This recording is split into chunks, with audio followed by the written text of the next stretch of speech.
Hello, and welcome to Toastmasters in the Community. My name is Fran Okeson. I'm the producer of the show. And with me today is Paul Paradise, who usually is behind camera number 1. But I figure it's a good time to get you away from the camera, bring you up front, let people see who you are. Thanks, Fran. We'll hear from you a little bit later. Okay. I'm very happy to say that we have a nice show. We just did a show earlier today honoring Gregory Perillo's 91st birthday. We couldn't tape his show, his special show, in March because of Mother Nature, so we finally got caught up with that. And after Peter makes copies, we'll be sending them down to Greg. All right, for today's show, we're up to show number 241. We've been in business at the end of our 13th year. It's amazing. Wow. Yeah. In June, we start our July, we start our 14th year on the air. So I'm doing the first speech today. And for my speech, I've chosen to do speech number 7 in the basic manual. That's research your topic. I have 5 minutes. My evaluator is Arumi Hayes. And my title is the Tottenville Historical Society's 2018 Program Calendar. So here we go then. All right. I was looking for something different to research for this particular speech.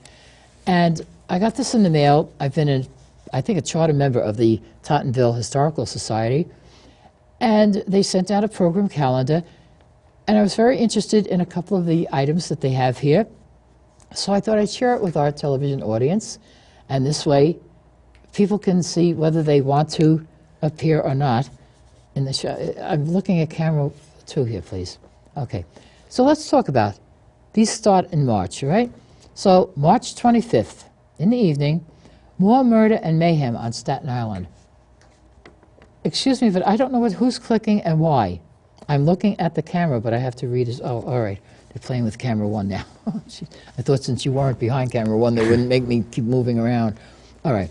So murder and mayhem on Staten Island. Patricia Salmon is an author, and she's a historian, and does many, many things on Staten Island. And she's conducting a meeting there, and it's going to be at the Biddle House, which is at 70 Satterley Street in Tottenville, right next door to the conference house. So that's one item that I thought would interest some people. It's the end of March, so when this show airs at the end of March, or the end of April, I mean, oh no, that's gone already. Well, we're up to, I can't believe we're in April already. Yeah. Good Lord, all right. Oh, that one has gone by. All right, May 6th here. May 6th, they have at 1 p.m. in the afternoon, Jane's Walk, New York City. And this is the Tottenville's Terracotta Legacy. There's a lot of terracotta made on Staten Island or farmed or whatever you do with it. But then May 12th at 2:30 in the afternoon, Secret Cemeteries of Staten Island. There are some people who do like to go and read the headstones and see the old dates that the people were laid there, and interesting to some people. All right, Pat Salmon is going to be talking about that as well at 70 Satterley Street. It's at the Biddle House, which is now open as part of the Historical Society. On Sunday, June 3rd in the afternoon, Powerful Women of Staten Island's Past. That's, again, with Pat Salmon, Patricia Salmon, and the same place. All right. The spring and or fall of 2018, the date is to be decided, Antiques and Uniques. And that, again, it's in Conference House Park. This now is at 96 Satterley Street. But I'm sure if you pull up on your computer the Tottenville Historical Society, you can get this information. All right. October 13th and 14th, Open House, New York. This is going to be the Ward Levin House at 96 Satterley Street. These are the old homeowners, and the homes were given over to the Parks Department. November of 2018, War Letters commemorating the 100th anniversary of the end of World War I. I don't know if we have any more people from World War I, but we certainly have descendants from those wars, and they might like to go and see. And that will be back at 70 Satterley Street. Now, at the end of the thing that they have here is December 9th to January 6th of 2019, Holiday Festival of Traditions, and this again is at 70 Satterley Street. I found this very interesting because I have gone to some of the events. They held an event at a little storefront on Main Street in Tottenville, right around the corner from my house. And I met Pat Salmon. I guess I have met her many years ago. But she is a very knowledgeable woman about the history, mainly of Staten Island. Maybe it goes further, but there. I bought the book, Tottenville, and they were selling the books at the Tottenville Library. My Girl Scout troops, when I was a Girl Scout leader many moons ago, took that on as a project. And for many years, my son, Peter, went up to the library with his father. The girls worked on the grounds every Friday after the Scout meeting. They would go up and do a little bit of cleaning. We refurbished the backyard. We did a lot of good work up there, and Senator John Markey, who's no longer with us, was a good personal friend of mine, and he came to the reopening of the Tottenville Library Garden and told about his love of reading many years ago. He grew up as a reader. And do you read a lot? Yes, I do. I know you're an author and you've written a book. I read quite a bit. Yeah, Mostly mysteries. I read, mostly the news. Mm-hmm. All right, well, George Hopkins rejoined our Toastmasters Club, and he's I know a mystery writer, and I'm hoping to get him back. I'm going to be putting him into our Smedley's Club in May, because the Staten Island Toastmasters has folded, and 5 of those people decided to join the Smedley's Club. So we're going to build up membership, and I'm hoping that George will come on the air again. He's in the middle of writing a new mystery now, and I have to put everything aside. I read him. I can't put the book down until it's done. But anyway, so that's my speech on research, and I hope people will look up the Tottenville Historical Society or tell your friends from off island. Everybody's welcome. And that's my speech today. Okay? Very good. Okay, thank you. I guess everybody's gone home. I don't hear any applause, so I'll applaud for myself. Okay, we're Toastmasters. We're supposed to have applause, right, Sue? I see you're up there waiting. Let me put on my goggles because I can't see much without them. Okay. Sue Brooks doing speech number 1, the icebreaker from the basic manual. Aha. Okay, Joan is your evaluator. And you're, are you talking about pathways too? Oh, no. Past, present, and future. I thought since October is my 30th anniversary, I figured you were going to go down to my past back in 1988 and come through. All right, so your title is Past, Present, and Future. Let's all welcome Sue Brooks. Madam Toastmaster, audience in the studio, audience at home. As I discuss my past, present, and future, this will give you an opportunity to get to know me a little bit better. I was born in New York and lived approximately half my life in New York, and I currently live in New Jersey. Part of my past included being the first of 4 children. I have a sister and 2 brothers and 2 parents. Part of my growing up included being grounded in core values similar to what we experience here in Toastmasters with integrity, service, respect, and excellence.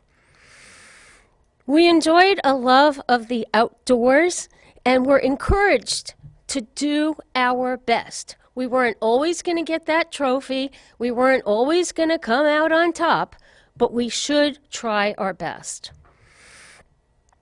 I had a grounding in art and design, and for the past 38 years, I worked in the industries in various roles such as design, graphic production, and editorial services. Currently, I work as a proofreader and a freelance graphic designer and art director. However, many people define individuals by their work. But in my opinion, we are so much more than our profession and our work. I'm married, and I have an adult son named Tom. My husband is Ken. He's also a designer. Our son Tom is 27, soon to be 28. He works up in Maine with students who have issues and need additional support in their learning. He works as a wilderness therapy guide.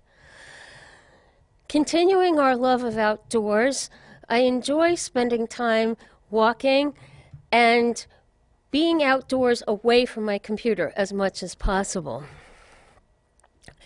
As Paul and Fran just explained and discussed their love of reading, I too have a tremendous love of reading, enjoying murder mysteries, thrillers, biographies, and most recently, exploring the classics with a book group from friends who also happen to be Toastmasters. I enjoy spending time with friends and family, although sometimes work gets in the way of my volunteer activities, such as Toastmasters and Boy Scouts. I'm involved in 3 different clubs in Toastmasters and enjoy serving the district in various roles during the course of each of the years. Sometimes the roles are similar, sometimes they're different. I'm also a volunteer leader with the Boy Scouts. I serve as a merit badge counselor and serve on boards of review for Eagle Scouts seeking to earn that coveted rank, and enjoy camping with them when I can. I'm the troop committee secretary and the website administrator, and I enjoy serving the youth of our community. So what about the future? I hope to continue to work as long as I can and continue to engage in lifelong learning. I want to have fun, I want to explore new opportunities, and I want to strike a balance with sleep and exercise, rest, fun, and family. I want to continue to do the things I love and explore other avenues to learn, grow, and thrive. Madam Toastmaster. Thank you very much, Sue. Thank you. Speaker number 3 is Paul Scharf. Paul, our first District 83 governor. All right, when are you getting that DCM 7? You getting near to it? A couple of 3 months. Okay, good. All right, you're doing speech number 3 from the Specialty Speeches Advanced Manual to Sell a Product. I've given you 9 minutes because you need 10 to 12, and I gave you the short end of that, which I figured is legal. Paul up here is going to be your evaluator, and your title is the longest one I have in today's show. Develop your introduction using the 4 whys. So, Paul, I'm very interested in your 4 whys. I've been trying to guess them, so let's see what you're doing there. Paul Scharf. Madam Toastmaster, fellow Toastmasters and guests and members out in the audience. If you're going to give a speech, when you're going to give a speech, there should be some kind of an introduction. If somebody is going to give the introduction for you, it should be in third party, right? If you're going to give it yourself, then you get up and you give your introduction and go into the 4 whys. And by the way, my title is dealing with the 4 whys. While I'm talking, if you'll get a pencil and a piece of paper and write down these 4 whys as I give them to you, very short. The longest one is only 3 words long. So just be ready for that when I get to it. An introduction, the purpose of an introduction is to get the audience to sit up, get the audience to wake up, get the audience to want to listen to what you're going to say. That's the purpose of an introduction. An introduction isn't something like, oh, Paul's going to get up and talk and he'll tell you what it's about. Hello, what's that? Is that an introduction? I'm going to try and give the introduction as I go along in a third party, because most times, and for most Toastmasters, you're introduced by the Toastmaster when you go up to give a speech, so it should be in third party. The first why is why me? Okay?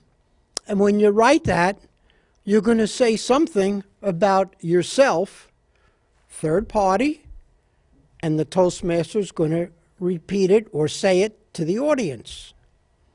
For example, our next speaker is Paul. Paul has been driving a car for many, many years. He appears to know a lot about cars and safety, including such things that you may not know about. So help me welcome Paul as he talks about the car and its safety. Okay, that's the why me. If you noticed in the why me, you're telling the audience why you are the one that's going to talk about the subject. The subject is cars. You've been driving cars for a long time. So there's got to be some kind of connection between you and the car.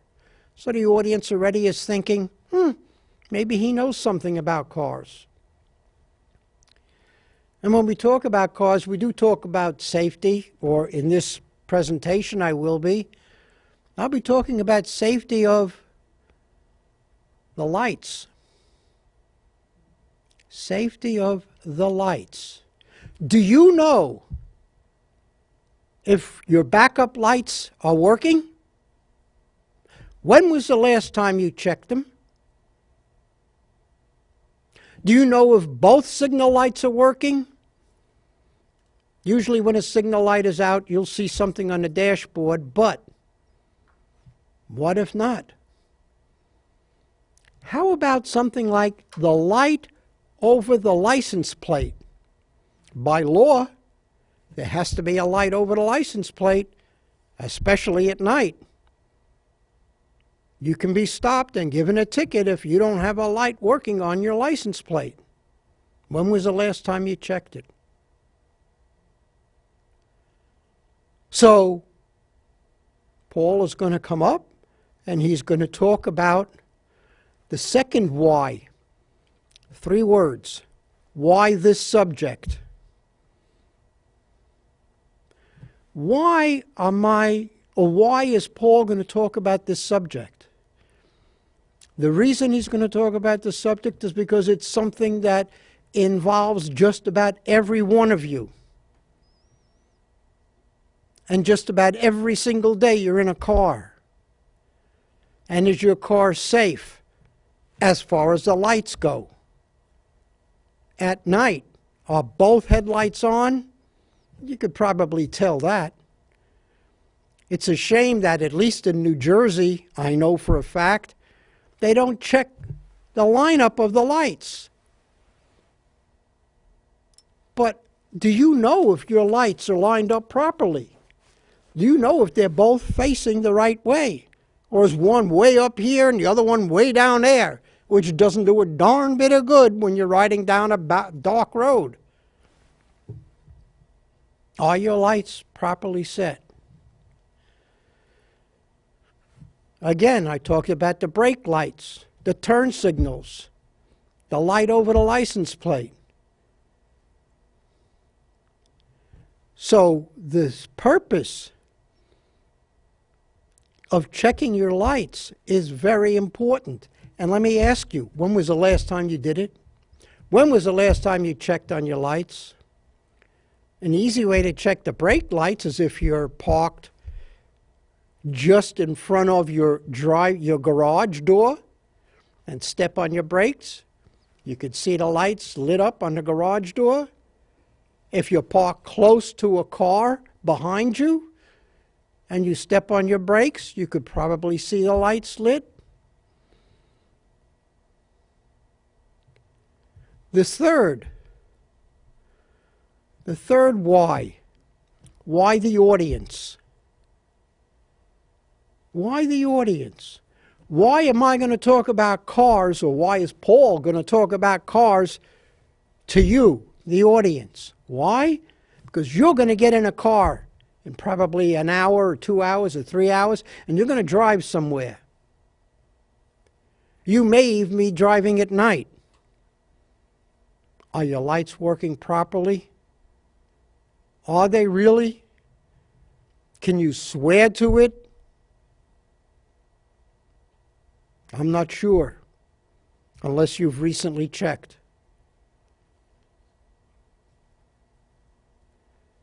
The fourth why, very simple. Why now? Why am I telling this to you now? Because in a half hour you're going to be on the highway. And I really would like your brakes to work so that I don't have to hit you. Okay? So first I'd like to go through, now I'm getting away from this expanded introduction. and I'm going to go through what I just presented to you. The development of an introduction. Why me? Why the subject? Why the audience? And why now?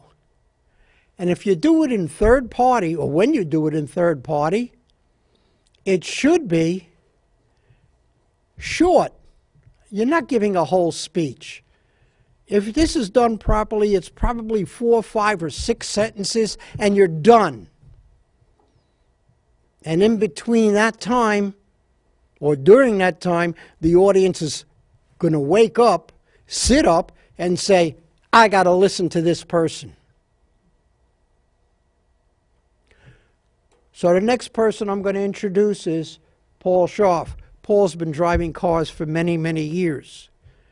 One of the things he's going to talk to you about is the lights. Do they work properly? And he's talking to you because you're a driver and you're going to go out and drive tonight. And now, because in a half hour, you're going to be stepping on the gas. And when you step on the brake, you want to make sure the brake light works so that the person doesn't hit you. Please help me welcome Paul as he explains why check my lights. Adam Toastmaster. Thank you very much, Paul. Very interesting. Thank you. All right. Now Rachel Weiss is up. Oh, I forgot you changed between meetings. Okay. Rachel, oh, you're doing an icebreaker too. Okay. Rachel does not need an evaluator for this. Rachel is one of our Pathways ambassadors, so she is going to be talking about Introduce Pathways. This is the new Toastmasters program. We will be hearing about this for quite a while. And are you going to tell that people who are in the program now have 2 years from May to continue as that part? Then I'll let you do your job. Let's welcome Rachel Weiss. Thank you, Fran, our studio audience, and our home audience. Pathways is something that we've been working on for a lot of years. It was 3 years that we were doing tests and trials, and finally, in July of 2016, the Toastmasters magazine came out with an article about Pathways. Toastmasters International is over 90 years old. And I don't refer to it as 90 years old. It's 90 years young. Because we keep reinventing ourselves. We keep coming up with new thoughts and new ideas to keep our public speaking, our communication skills, our leadership skills pertinent to you and what you need today. Toastmasters is a place that we want to be able to turn. Our district, our region, Region 9, is the last region in all the world to embrace Toastmasters' new education program, Pathways. Pathways will start with our district on May 15, 2018. If you've ever thought about joining Toastmasters, now's the time. Why? Anyone that's currently a member is going to get the Pathways program, the first path, for free. And dual is cool. If you're a member of 2 or more clubs, you will get 2 pathways for free. What does that mean? It requires 2 pathways to get to Distinguished Toastmaster. Pathways program is something that's going to be online. We've heard your concerns. I just put an order in for some manuals, and I got a response back that it's back ordered. And it's still back ordered. The order went in December. I finally got the manuals this past week. We don't have that with the new program because it's all online. You want a printed copy? You can print it out on your home printer. Or go to one of the services of your local office supply, or I work for UPS. Go to a UPS store and have them print it out for you. So there's some concern that gee, everything's online. I like something paper. I want to have something that I can hold in my hand.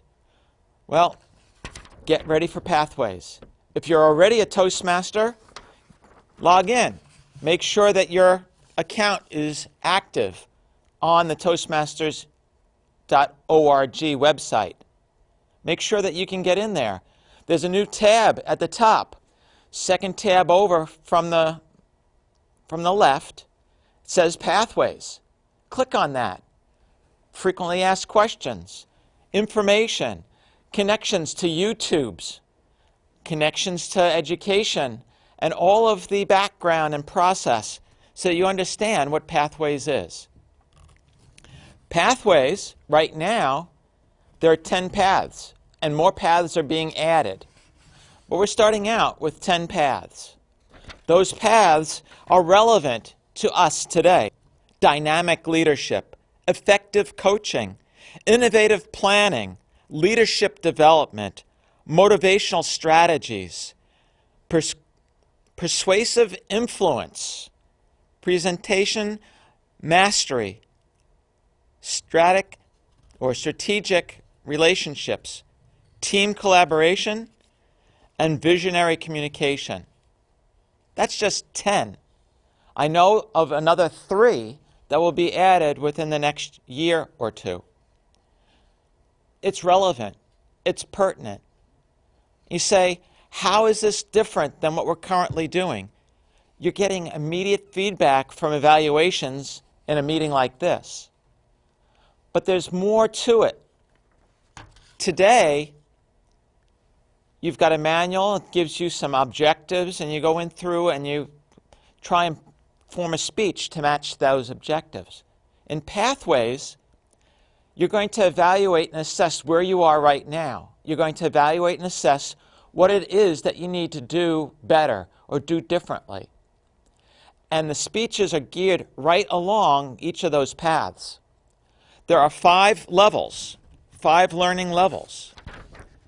Those 5 levels are dealing with mastery, your learning style, increasing your knowledge, building your skills, and demonstrating experience. In mastering the fundamentals, there are 5 speeches. Those 5 speeches are similar to the 10 speeches that we have today in the Competent Communicator Manual. But it's taken up a notch.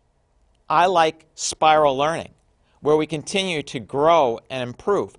And the Pathways is embracing that spiral type of learning technique.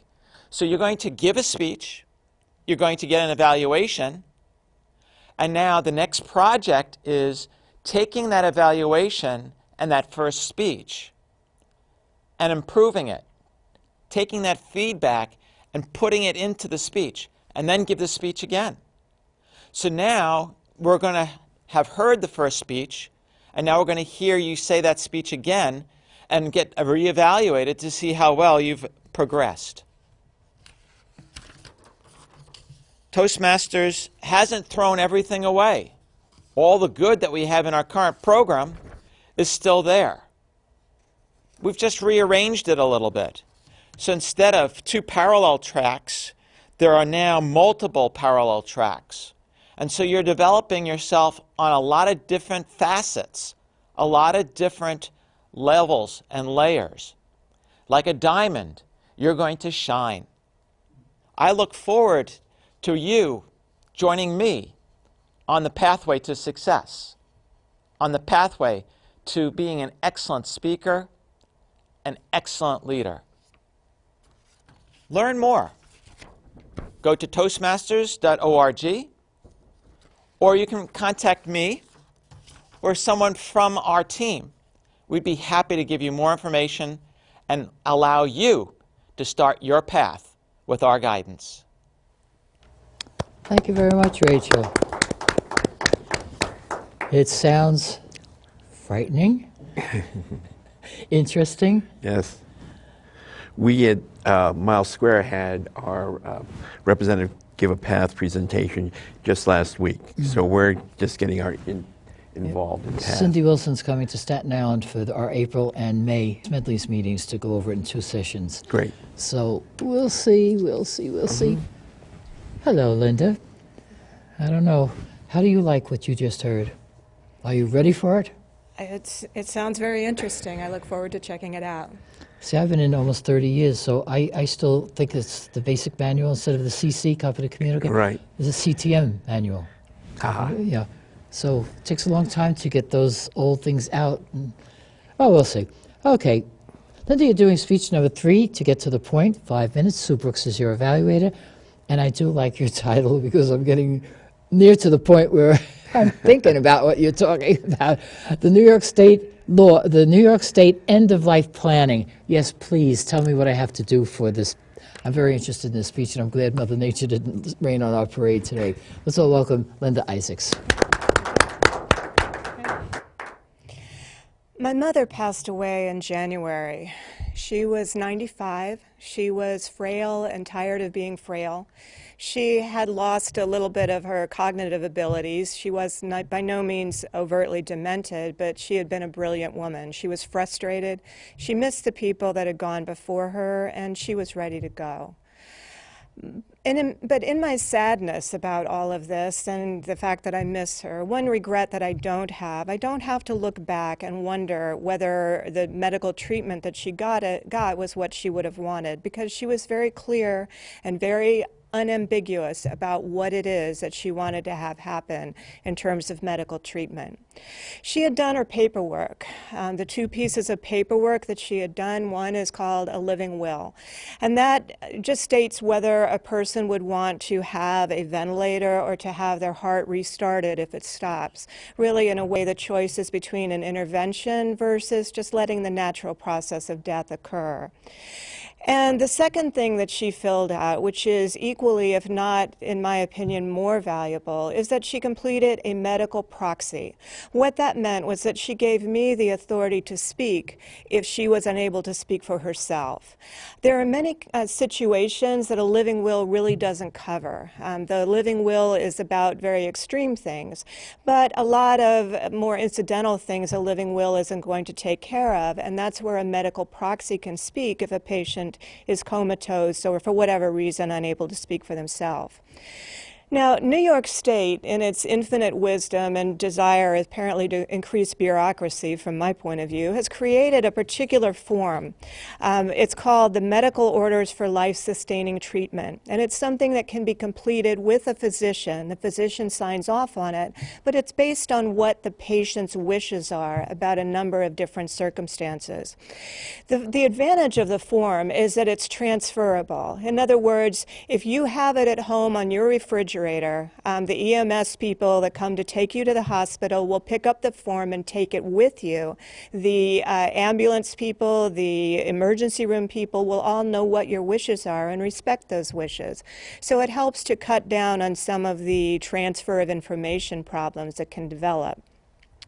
The form asks questions such as, would you ever want to be on a ventilator? And it gives different options. The form includes things like, would you want to have artificial fluids or to be fed through a tube or intravenously? It asks questions like that so that your wishes will be honored in the situation that you might find yourself in. And so this kind of paperwork is not a fun thing to talk about. I understand that. We don't like to think about death, even though death and taxes are the 2 things that are inevitable in this life, and yet we don't want to talk about it.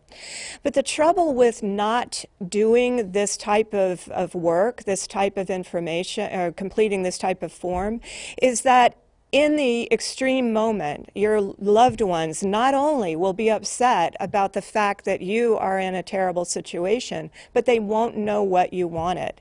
They won't know whether you, like my mother, would want as little done as possible, focus on comfort, don't put me through a million tests, or whether you would want to have everything possible in a Hail Mary type of attempt to keep you alive as long as possible. Different people have different preferences. The the purpose of these forums, of these conversations, of this work is to be sure that your preferences are honored. And so what I would recommend for everyone would be the living will paperwork and the medical proxy. I have one myself, and I have no health problems. The medical orders for life-sustaining treatment, for those of you in New York, can clarify things more, and that's especially important if you do have a life-threatening condition of some kind. And again, it helps make sure that your wishes are honored. So I encourage you to discuss it with your physician and follow up on that as soon as you possibly can. Fran? Very, very much. Thank you for sharing. I'm sorry about your loss. All right, so now we're going for the evaluation portion of the meeting. And I'll ask Arumi. Oh, you're here already? My goodness gracious. Okay. Arumi, you're going to evaluate my 39th High Performance Leadership Project about Gregory Perillo. And welcome back to Toastmasters. Thank you very much, Fran. You're welcome. Fellow Toastmasters, guests at home, viewers at home. I thought that was a very interesting speech, Fran. You came to us, you were speaking to us about the Historical Society's calendar of activities for 2018. And I thought you came very prepared. You had the brochure with you, which listed a lot of the activities that were going on. I thought you were quite poised.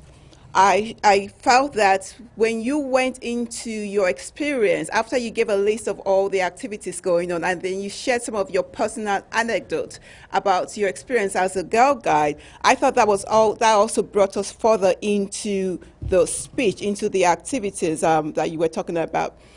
So I love the combination of the personal anecdotes and using the calendar as well. The other thing that I would have liked to see was when you spoke about the fact that anyone who wants additional information can go into the web. I thought it would have also been helpful if you had shared with us the address, the website address, because perhaps, not everyone might remember that you're talking about the Tottenville Historical Society.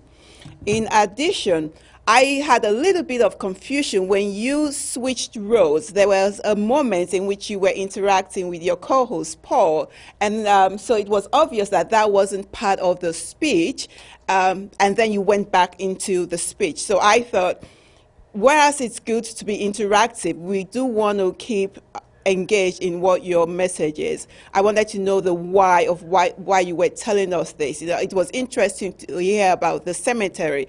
Why do you want us to know about these activities? Why would you want us to go do those things? That was the extra bit information that I wanted from you.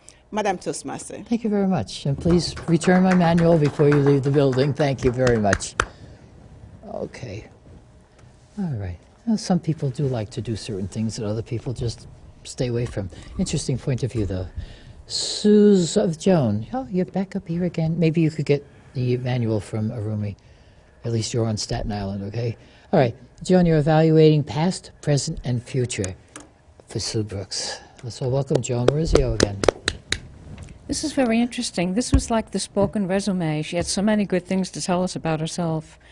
They want to know the strong points. I don't see any weak points in her, so we can knock that question right out. And here again, she went through family and core values, many skill-demanding jobs. She has her own family now, so she certainly learned, and she's promoting what she's learned.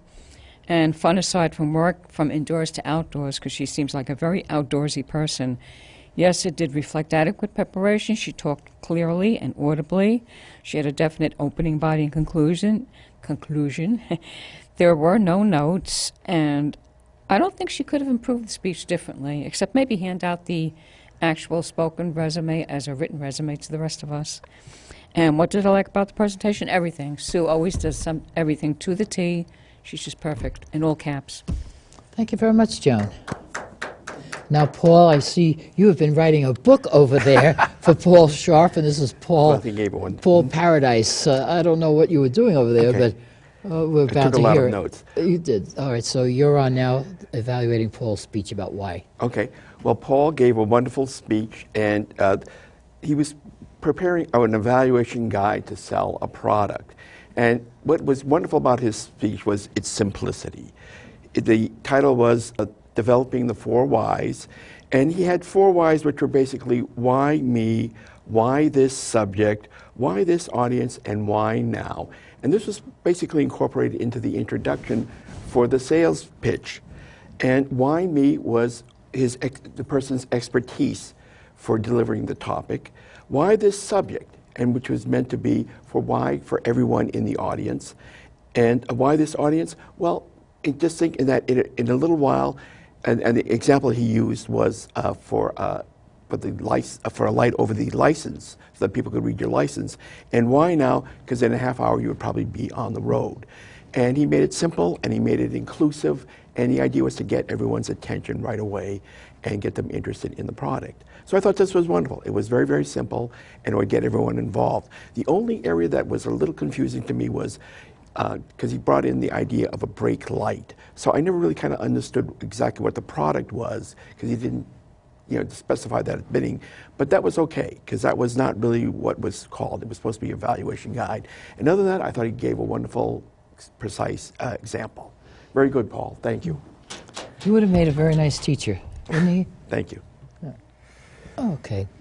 And Sue, okay, you're telling us all about your end of life. I have to talk to you later. Don't leave before. There's a commercial on TV that reminded me of your speech a meeting or two ago. So we'll talk later. So would you tell us what you thought about Linda's instructions? Madam Toastmaster, Linda informed us today about the New York State end-of-life planning and specifically referenced a form. She mentioned to us the importance of addressing this very difficult topic while your loved ones are still alive, so you can respect their wishes and dealing with not just the living will, but also the medical proxy and the importance of those 2 documents in a generic form, but specifically for New York State, the end-of-life planning form, the medical form. And I thought Linda did a good job. She, again, addressed a difficult topic and opened her speech with a personal story and how this came into play with dealing with her mom. Overall, she did a great job explaining to us the importance of this planning, even though many people shy away from this, and told us how having this form available for medical personnel is important so they can meet the needs of your loved one. Madam Toastmaster. Thank you very much, Sue. Thank you very much.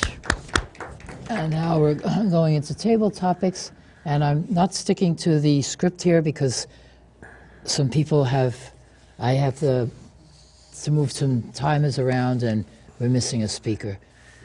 If somebody from the back could just shout out, did Shabana ever come in today? No? Okay, fine. All right, we'll move on. All right, table topics. That's a part of every meeting, or just about every meeting, where we get to practice our impromptu speaking skills. You don't know the questions ahead of time. Sometimes with new people, especially on this show, on this meeting with people on TV, if they seem a little bit trepidatious, I tell them you can peek at your question. Don't expect it on a regular basis, though. You'll never learn if you get to see your question sooner. Now, Arumi, you've been Toastmaster for a few years, so I have a nice question here for you. You all ready? Yes. I love your shawl, by the way. I thank you, Fran. Yeah, I like the color and everything. Okay, Arumi Hayes, when you were a child, what did you think you'd be doing as a grown-up? Arumi Hayes. Thank you very much, Madam Toastmaster, fellow Toastmasters and viewers at home. Well, when I was a child, I was one of those little girls that really couldn't quite figure out what she wanted to do.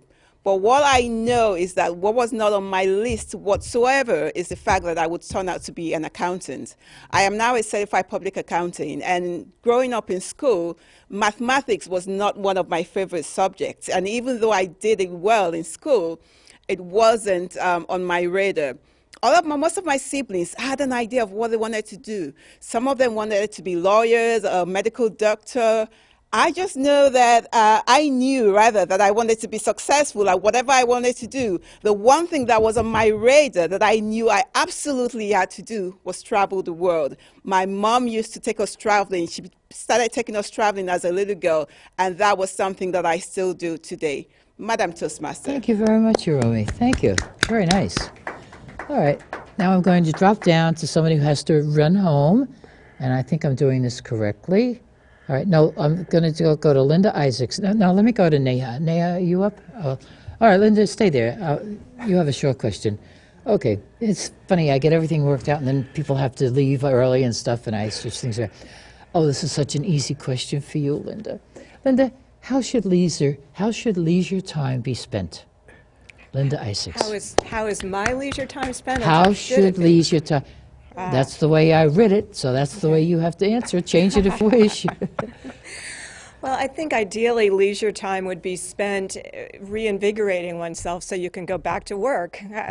I think that time to recharge and regenerate is very, very important. For myself, I like to read. I like to read fiction. I read a lot of science fiction in particular. That's probably the main thing I like to do. I like to cook as well because I feel so much better when I eat properly at home as opposed to grabbing food on the run. So that requires time, and I'm happy to put in that time because my husband and I both feel better when I do. So that's how I spend my leisure time, such as it is, and I think it works well for me. Thank you. Very nice. Very nice. All right, now I'm going to call Neha up. She's still here? Yes. Oh. Neha, I am going to try this. It's Neha. I just met you today, and you're joining our Staten Island, our Smedley Speakers Toastmasters Club. So let's see.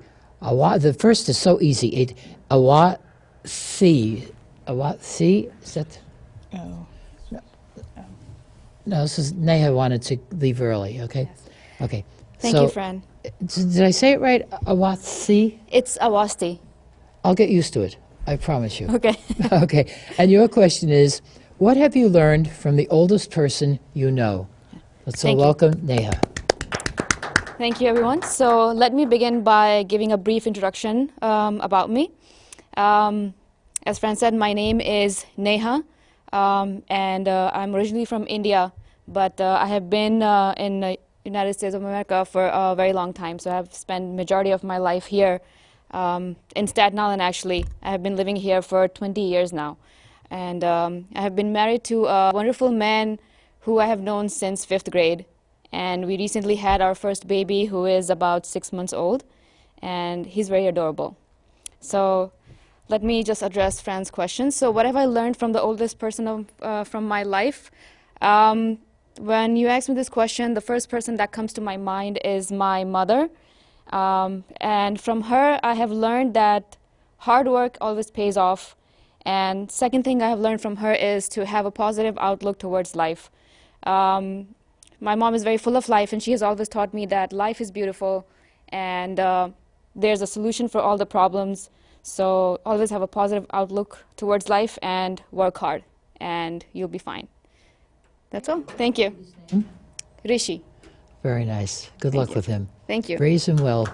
Thank you, everyone. Thank you very much. Now you can run home to him. Okay. Now let's go back to the order. Okay. Dion, why don't you come up now? Dion Morris Bello, you're a hyphenated lady. Yes, I think you're the only hyphenated lady we have in Toastmasters on Staten Island, Joan. Oh, I think you're the only hyphenated. So your last name Okay. is the whole thing, Morris? Yes, my name is Dion Morris Oh, Bello. Dion, I'm sorry. And you just today signed your application to join this club, No Limits, Toastmasters. So we'll be seeing you on the first Saturday of the month, and you'll be doing your speeches in front of the camera, and you'll grow into it, okay? All right. Your question. Oh, yes, okay. We have 3 new members joining our 3 remaining Area 64 Toastmasters clubs on Staten Island. Since you chose our No Limits Club, will you tell your audience why did you call me about Toastmasters? Dion. Madam Toastmaster, my co-Toastmasters and the guests in the audience and the guest at home, why did I choose the the No Limits Toastmasters Club. That's interesting. I live on the North Shore of Staten Island, and actually I decided that I just need to find a club that would help me with my public speaking generally. And for that reason, like everything else, you get onto the internet. So that's what I did because I didn't know anyone else who was a part of this particular club. So I got onto the internet, and the first name that came up was Fran's name. So of course I called Fran, and here I am. And I feel especially welcome to be here, and I'm going to do my best. I'm going to learn a whole lot and enjoy the company and everyone else whom I meet in this club. And you can attend any of the clubs on the island when you're available, but this is your main club. All right. Okay, thank you very much for joining. We do appreciate it. Thank you We'll very, learn very from you, much for too. having me. All right, Okay. thank you very much. All right. Shabana isn't here, so everybody has asked a question. All right, Paul, did anybody else miss a question? I can't see the clock over there. Was it 6 minutes? Joan, oh, I pushed you to the bottom, Joan. I'm sorry. Get out of here.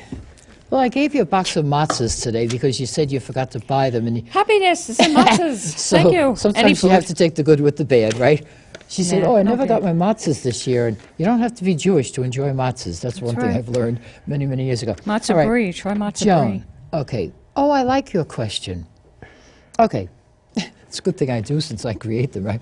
Just have a Joan, good time. if you could spend a day lunching with an old friend, climbing a mountain, or looking for seashells along the shore, which would you choose, Joan Marizio?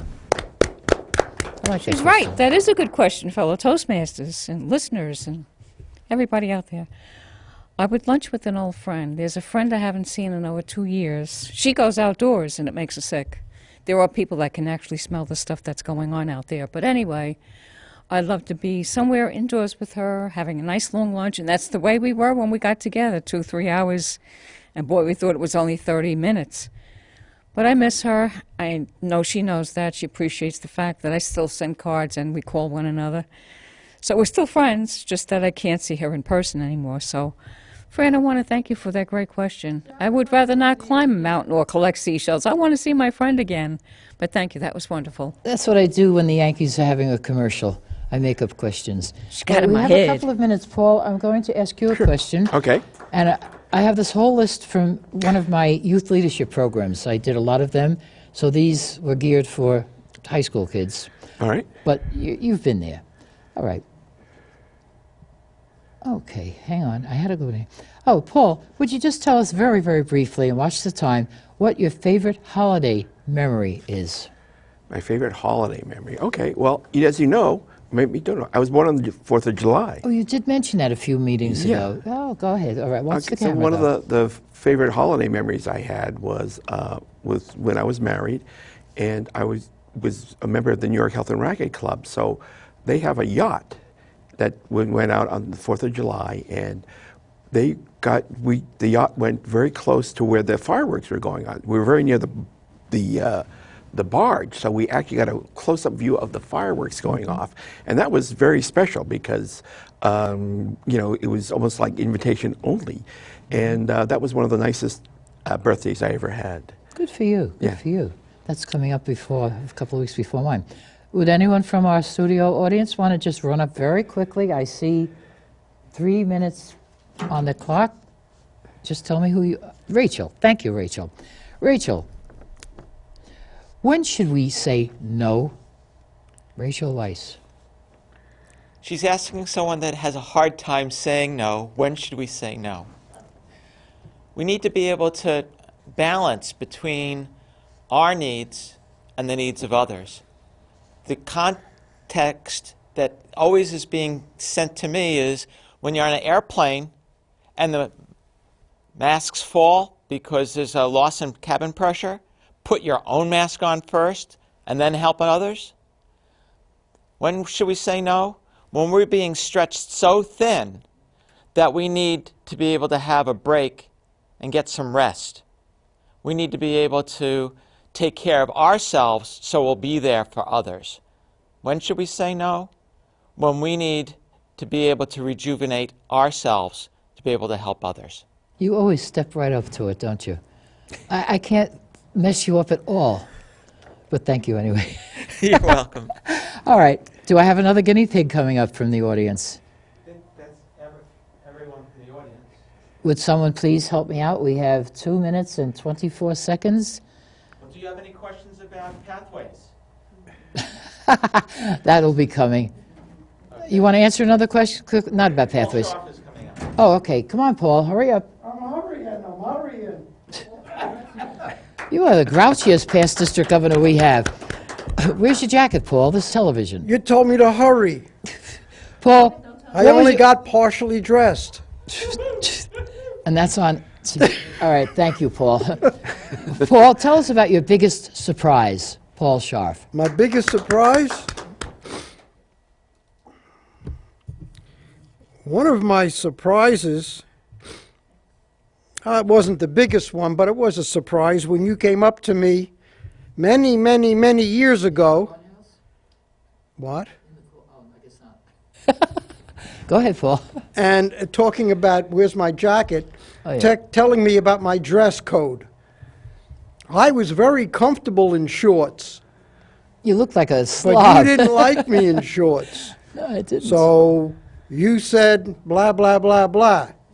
And that was a very interesting surprise to me, to have somebody tell me, almost in public, what the heck are you doing in shorts? Why is your mouth so high? Because you slid over from that meeting and you asked me something about Toastmasters, and I looked at you up and down. I Wait thought you a just minute. stepped out of the garden. Answering table topics doesn't have to be true, it has to be good. But I got you to dress like a gentleman for Toastmasters. You sure did. I And got a tie understand from on a and all friend that of- stuff. And I understand we from only a- got a few seconds, so. I see. A friend of mine told me that you blasted Bill Hood, our past, because he didn't dress the way you did. And That's you said, right. Yeah, well, see, it Well, it passed came on. from you. Thank you. Oh, you're okay, welcome. Folks, we have a lot of fun at Toastmasters. Come and join us. Watch our show. Pass the word around. Give me a call. We love to have new people come to our meetings. And Paul, thank you. Great Thank up here. you. And a little interaction, even though Rumi didn't like it, but it wasn't appropriate in my speech. But, you know, what can I do? I'm not perfect. Nobody is perfect That's except right. God himself. So see you next time on Toastmasters in the Community. Have a safe trip home, everyone, and watch the...